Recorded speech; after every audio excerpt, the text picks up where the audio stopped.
आपके डिब्बे में आटा रखा हो उस समय आप कह सकते हैं कचौड़ी रखी है? आपके डिब्बे में आटा रखा हो तब आप कह सकते हैं कि इस डिब्बे में मालपुआ रखे? अच्छा, आप कहेंगे भी तो कौन सुनेगा आपके? दिखाओ, डिब्बा खोल के दिखाया तो सूखा आटा, पर सच यह भी है कि उसमें कचौड़ी भी रखी है और मालपुआ भी रखा है। केवल किसी ज्ञानी का प्रयोग होना चाहिए आटे के साथ। कोई ज्ञानी, भाई देखो, जिसको मालपुआ बनाना आता है वो सूखे आटे को मालपुए का बना डालेगा, पानी में घोल करके फैन बना देगा। जिसे कचौड़ी बनानी है वो आटा लगा लेगा रोटी जैसा। प्रयोग, भूख से, इच्छा से, प्रयोग से आप रूप का दर्शन कर सकते हैं उस निराकार आटे में। वैसे वो आटा है, पर आप उसमें पराठा देख लो, चीला देख लो, आपको जो पटे वो देख लो। अगर आपके अंदर पावर है तो आप उसे प्रकट भी कर सकते हो। परात चूल्हा तैयार रखो, सब कुछ प्रकट कर लो, जो आपको आइटम पसंद आए वो सब बना लो, सब मिल जाएगा। तो ऐसे ही इस संसार रूपी डिब्बे में परमात्मा पूरी तरह भरा पड़ा है। भक्तों के हित के लिए, भक्तों की इच्छा अनुसार परमात्मा रूप धारण करते रहते हैं। बड़े ताऊ जी को पुआ पसंद है तो पुआ, चाचा को पराठे पसंद है, टेढ़े मेढ़े वाले पराठे। टेढ़े मेढ़े कौन से होते? परत वाले पराठे है। 4-5 बार बेलो, फिर ऐसा करो, घी लगाओ, फिर पलटो, फिर ऐसे है। परत के पराठे खा लो, आटा वही है। मालपुआ खा लो, आटा वही है। समोसे का मन आ रहा है, समोसे बना लो, आटा वही है। परमात्मा के साथ इतने रिश्ते हैं तुम्हारे। गीता का 18वां अध्याय पढ़ो, मोबाइल पे सर्च करो।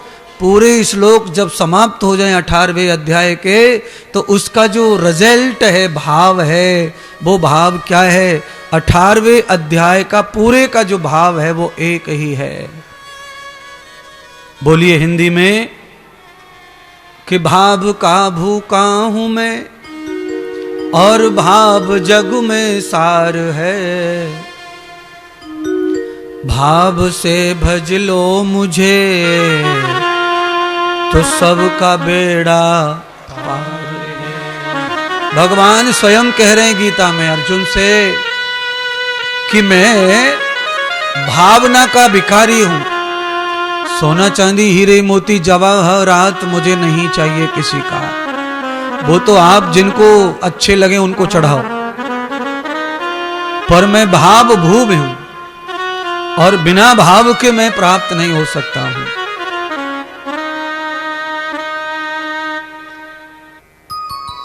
भाव के बगैर मैं प्राप्त नहीं हो जाऊंगा। एक पढ़ी लिखी लुगाई आई, पति अनपढ़,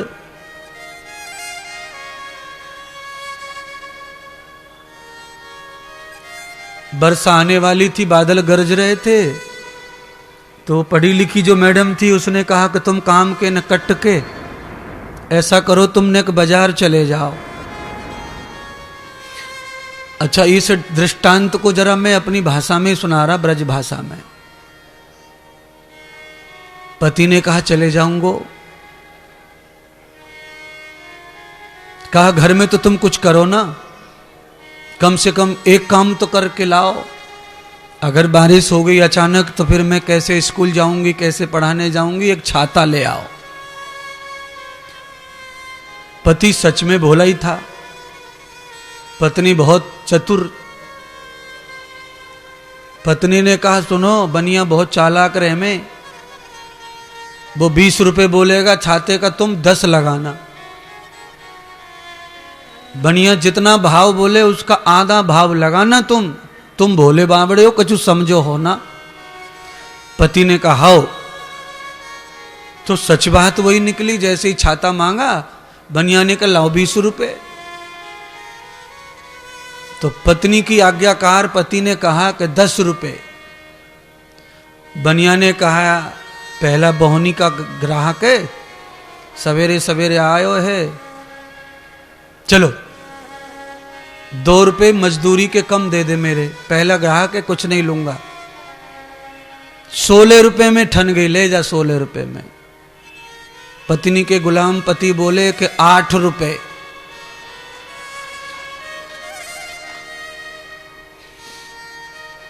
बनिया ने कहा ये तो मैं जिस भाव में लाया हूं उसी भाव में दे रहा हूं, कमाई 1 रुपए की भी नहीं कर रहा,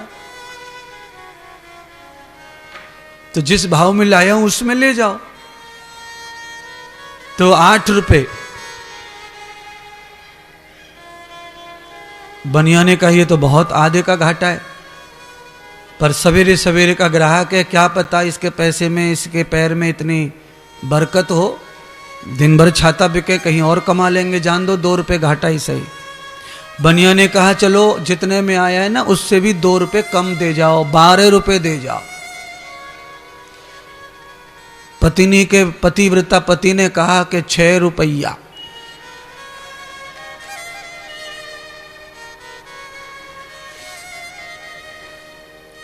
बनिया ने कहा क्या करना चाहिए भाई, सुबह सुबह का ग्राहक है, वापिस गया तो दुकान पे दिन भर का टेंशन आएगा, बोनी बिगड़ जाएगी। तो बनिया ने कहा चलो 4 का घाटा 10 दे दो। उसने कहा 5। बनिया ने सोचा कि जाना नहीं चाहिए, चाहे कैसा भी हो, थोड़ा बहुत भी दिया तो भी चलेगा।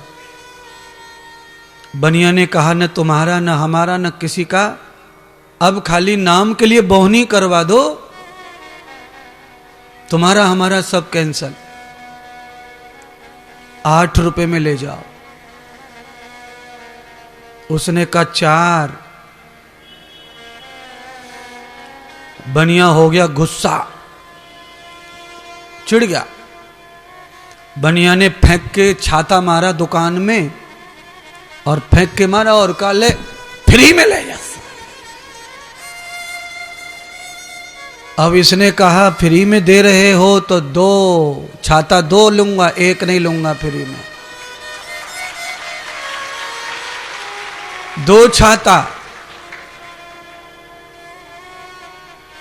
ये तो वैसे काल्पनिक दृष्टांत मैंने बताया आपको, ये सब बनावटी था, पर इस बनावटी काल्पनिक दृष्टांत से ये सिद्ध हो रहा है कि दुकान पर छाता लेते समय आदमी अपने भाव को इतना बदलता है और इतना कम कम भाव करता है, तो छाता प्राप्त नहीं हुआ तो कम भाव से भगवान भी प्राप्त होने वाले नहीं है।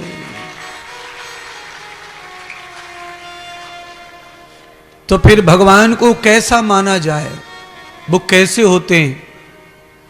तो देखिए भागवत के अनुसार भगवान ऐसे होते हैं कि थोड़ी देर पहले ये जो पर्वत है ये खाली पर्वत और पत्थर ही था, और अब भगवान श्री कृष्ण ने उसको नाम दे दिया, तो अब वो गोवर्धन भगवान हो गए, ब्रजवासियों के देवता हो गए, क्योंकि उन्होंने भगवान से सिद्धि प्राप्त कर ली और सेवा प्राप्त कर ली।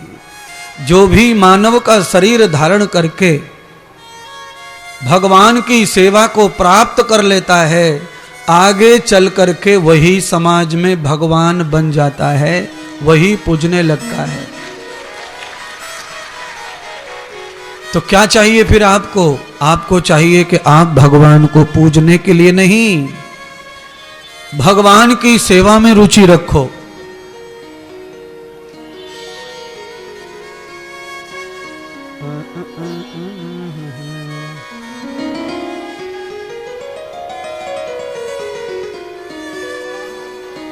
थोड़ा सार्फ कर दो, थोड़ा चिक रहा चिंग रहा है, फालतू हो रहा है, कसा हुआ है वो, थोड़ा ढीला सा कर दे उसको। अब तो कल आपने पूजा भी कर ली थी, भजन भी गा लिया था, तो आज हम वो भजन नहीं गा सकते, कल हो गया। अब भगवान को पता चला कि गायों के ऊपर पूरे ब्रज में विपत्ति आई हुई है, एक जगह राक्षस नहीं है गायों के दुश्मन। भारत के गांव गांव, शहर शहर, कोने कोने में राक्षस और कसाई बसे हुए हैं। आपको जो भी शहर धार्मिक लगता हो ना, उसी में कहीं न कहीं कसाईयों का अड्डा। और कसाई किसी जाति धर्म को लेकर नहीं है। कसाई का अर्थ होता है हिंसा करने वाला। हिंदू हो सकता है वो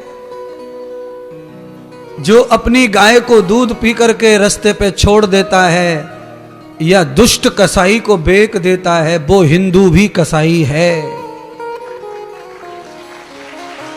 और जो गाय को काट कर अपने बच्चों का पेट पालता है, वो कसाई भी कसाई है।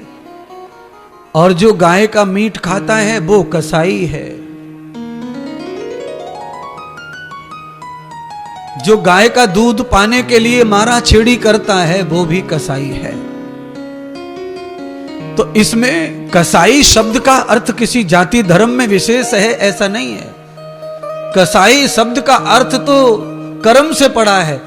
गर्दन को कसने वाले को कसाई कहते हैं। गला काट कर जो मारता है वो कसाई। तो बहुत सारे लोग कसाई होते हैं, बहुत पढ़े लिखे लोग कसाई होते हैं, पर व्यासपीठ से उनका नाम लेना ठीक नहीं है, क्योंकि वो कभी कभी काम भी आते हैं समाज में। तो जरूरी ये नहीं है कि कसाई केवल गला काटता इसलिए संपूर्ण बुरा है। अपने बच्चों का ख्याल रखता है, अपने बच्चों का पालन पोषण करता है, इसलिए वो अच्छा भी है।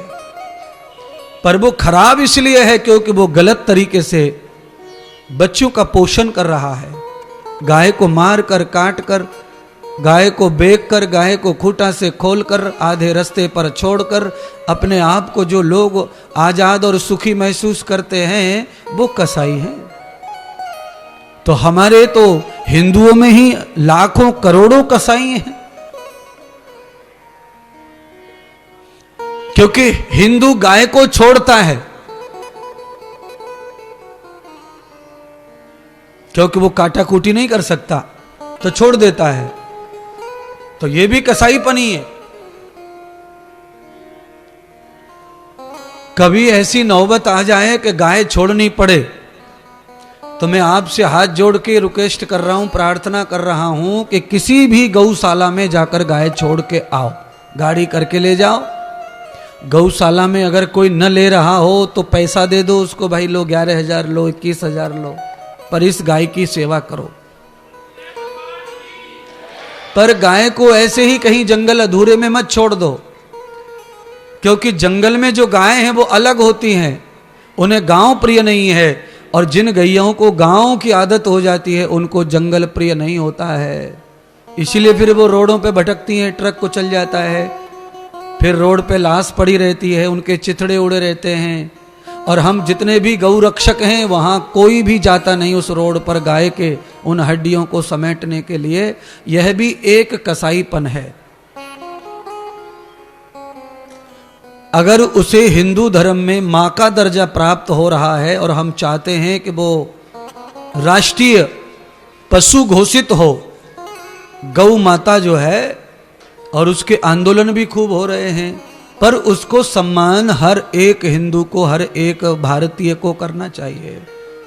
चाहे वो मुसलमान हो, क्रिश्चियन हो, बौद्ध हो, हिंदू हो, सिख हो, जो भी हो, जिसकी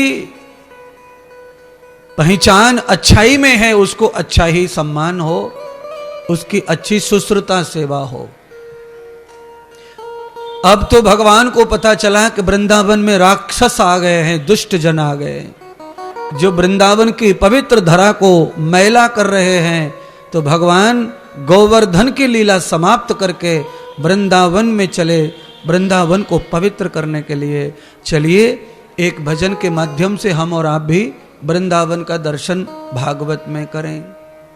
मन चल रे वृंदावन धाम, राधे राधे गाएंगे। मन चल रे वृंदावन धाम, राधे राधे गाएंगे। मन चल रे वृंदावन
बाके बिहारी में जाए बिगड़े काम राधे राधे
कृष्ण अपने सखाओं के साथ वृंदावन आए हैं, ये कंस को कैसे पता चल गया?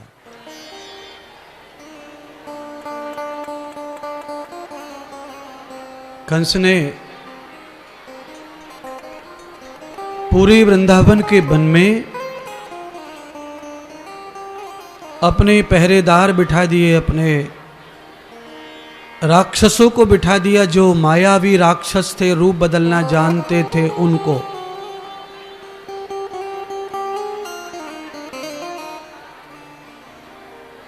पूरे मार्ग में भगवान के साथ में कंस ने आज ये निश्चय कर लिया था कि आज नंद के बालकों को मार ही डालो, और सही अवसर है कि वो अकेले जा रहे हैं, जंगल के मार्ग में कोई साथ नहीं है उनके, और छोटे छोटे बालक हैं। तब भयंकर मायावी राक्षसों को भेज दिया। जैसे ही भगवान वृंदावन पहुंचे, सबसे पहले यमुना जी का दर्शन हुआ, और वहीं पर बकासुर नाम का दैत्य जो है, बगुले का भेष बनाकर पक्षी के भेष में भगवान पर आक्रमण कर दिया।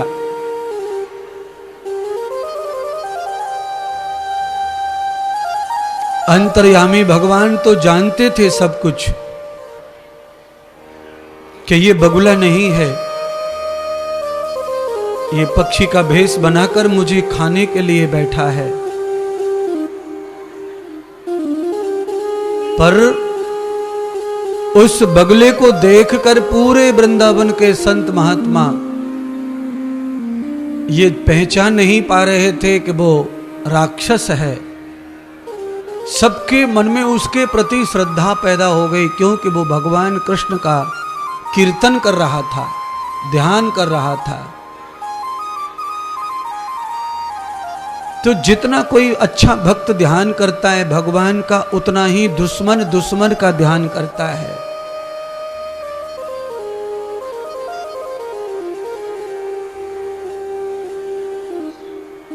तो कंस का भेजा हुआ ये दुष्ट बकासुर, भगवान ने उसका उद्धार कर दिया, बकासुर को मार दिया और उसे पानी में ही फेंक दिया।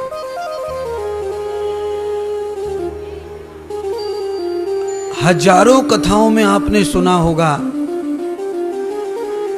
आज और फिर दोबारा सुन लो, ताजा कर लो ज्ञान को। भगवान ने इस बकासुर को मारकर गर्दन मरोड़कर मारा, गर्दन कसके मारा, क्योंकि यही गरुड़ पुराण में लिखा हुआ है को जो व्यक्ति अपने भूख मिटाने के लिए दूसरों की गर्दन मरोड़ता है, भगवान भी उसे गर्दन मरोड़ कर ही मारते हैं। इसीलिए इस धरती पर बिना बदला चुकाए किसी का पीछा छूटने वाला नहीं है। आज आपने, कल किसी और का नंबर आएगा। अगर आप पंचमी को करते हैं तो छठवीं को फल भोगने को तैयार रहो।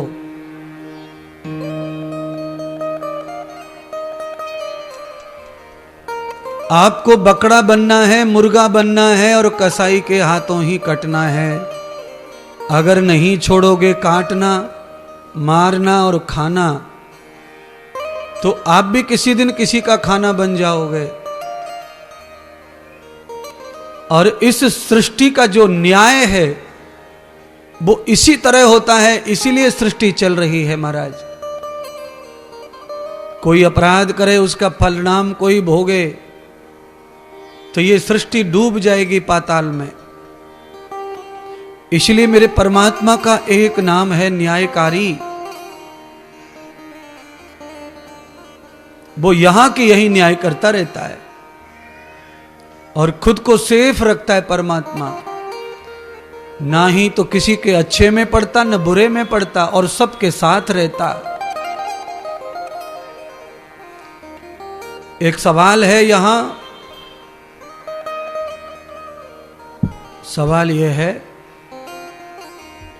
कि सब कुछ भगवान ही करता कराता है, तो फिर इन बुराइयों को भगवान क्यों नहीं रोक लेते?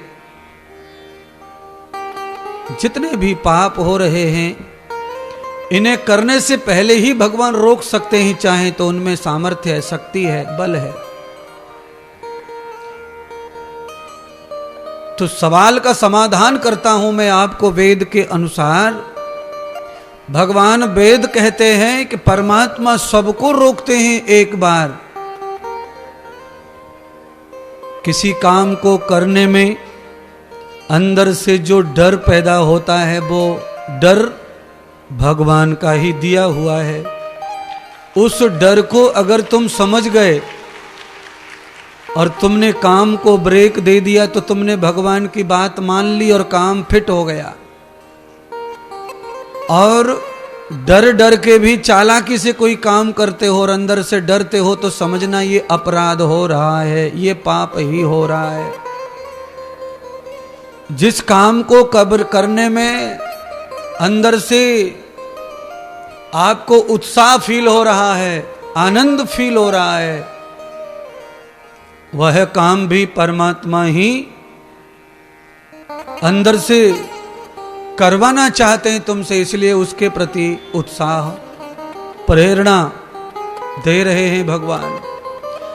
तो गीता में भी यही बात उल्लेखित है कि भगवान अच्छे बुरे सबके साथ रहते हैं, पर वो अंदर से सूक्ष्म भाव से प्रेरणा और भय दो पैदा करते हैं। जो उनके प्रेरणा को समझ गया, जो उनके भय को समझ गया, वो कभी भी गलत काम में पड़ता नहीं है। भक्त भगवान की यही सूचना देता है और यही संकेत, यही सूत्र है भगवान के।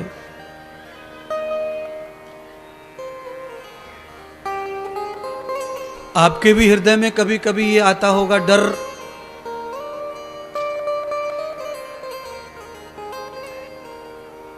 10-5 लोग कहीं खड़े हों और वहां आपको कोई 50 का नोट दिख रहा हो